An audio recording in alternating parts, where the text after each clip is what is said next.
In Coombsville, on the southeast side of the Napa Valley, lies a rare survivor of the region's Cabernet craze, the legendary Zinfandel vineyard, R.W. Moore.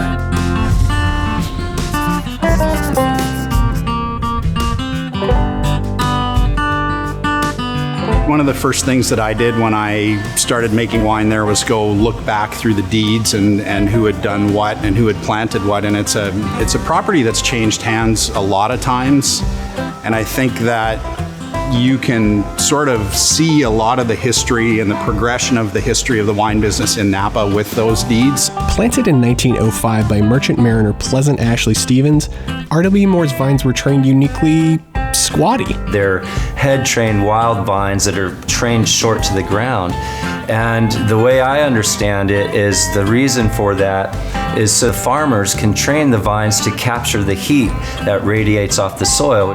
The Moore Vineyard's pretty close to the ground, and that can add some difficulty in terms of working on it. Over the last 10 years, we've worked on, in some of the cases, getting the spurs up a little bit and in a more uniform level. It's still close to the ground, and that makes it harder to work on. Farming that kind of vineyard, I think, requires an experienced vineyard crew, and our guys, on average, have been working with us for more than 20 years. R.W. Moore's flavor is heavily influenced by the volcanic soil found in Napa Valley's Coombsville AVA. A lot of people don't realize that Coombsville is actually a cauldron that was created by volcanic activity, and that cauldron was filled with volcanic ash.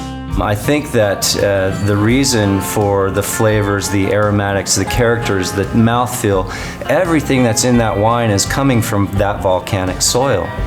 In its early wine growing years, Napa Valley overflowed with Zinfandel. These days, there are still wine grape growers dedicated to keeping Zinfandel thriving. Napa is sort of the poster child in California for expensive vineyard and particularly expensive Cabernet. So having vineyards here that have survived those economic patterns and trends, especially with Zinfandel, makes it even more important. Far from a museum piece, the wines made from R.W. Moore Vineyard showcase the varietal's exceptional characteristics. It's everything that you think of when you think of old vine Zinfandel in California.